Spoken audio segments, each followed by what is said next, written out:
ओम नमः शिवाय। श्री शिव महापुराण कोटिरुद्र संहिता अध्याय 27 त्र्यंबकेश्वर महिमा। ऋषि बोलिया, हे महाभाग्य सुतजी, जળ સ્વરૂપ ગંગાજીની ઉત્પત્તિ ક્યાંથી થઈ, પછી તેમનો મહિમા કઈ રીતે પ્રસિદ્ધ થયો તે પણ કહો। જ્યારે ગૌતમની સાથે કપટ કર્યું હતું તે ઋષિનું શું થયું, આ બધું સારી રીતે વર્ણવો। સુતજી બોલ્યા, હે ઋષિઓ, ગૌતમ મહર્ષિએ ગંગાજીને જળ સ્વરૂપે દર્શન આપવા માટે કહ્યું તો બ્રહ્મગીરી ઉપર ઉગેલા ગુલુરુ વૃક્ષની શાખામાંથી નીકળીને જળ રૂપે ગંગાજી વહેવા લાગ્યા। આ રીતે વર્ણન કરીને મહર્ષિએ શિષ્ય સાથે સ્નાન કર્યું। એ પછી ગૌતમની સાથે શત્રુતા કરનાર પણ સ્નાન કરવાને માટે આવ્યા તો એ સમયે શ્રી ગંગા લુપ્ત થઈ ગયા। ત્યારે તો ગૌતમ આશ્ચર્યચકિત થઈને પ્રાર્થના કરવા લાગ્યા, હે માતેશ્વરી, આપ કૃપા કરી સ્નાનાર્થે જે લોકો આવે તે અહંકાર પરાયણ હોય, સજ્જન હોય કે દુર્જન હોય, આપ તો મારી તપસ્યાના પ્રભાવથી આ લોકોને પણ દર્શન આપો। આ પ્રમાણે ગૌતમે પ્રાર્થના કરવાને કારણે આકાશવાણી થઈ કે, હે મુનિ, આ લોકો મારા દર્શનને અધિકારી નથી, બીજાના ઉપકારને મિટાવનાર દુરાચારી લોકો છે।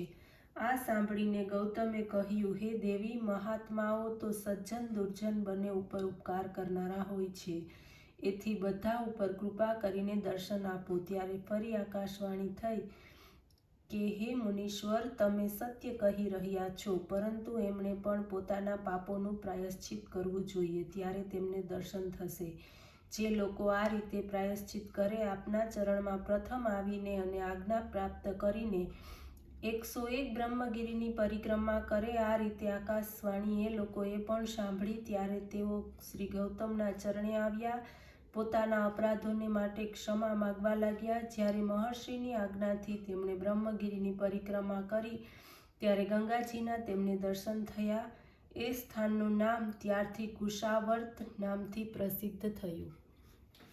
આ સાંભળીને ઋષિઓએ પૂછ્યું કે, હે સુતજી, અમે તો સાંભળ્યું છે કે ગૌતમે આ મુનિઓને શ્રાપ આપ્યો હતો, એમાં જે સત્ય હોય એ જ અમને કહો। સુતજી બોલ્યા કે, હે ઋષિઓ, સાંભળો, જ્યારે એ બનાવટી ગાયનું ગૌતમથી મૃત્યુ થયું ત્યારે એ મુનિઓએ સર્વ જગ્યાઓએ પ્રસિદ્ધ કર્યું કે ગૌતમ ગૌહત્યા કરી છે।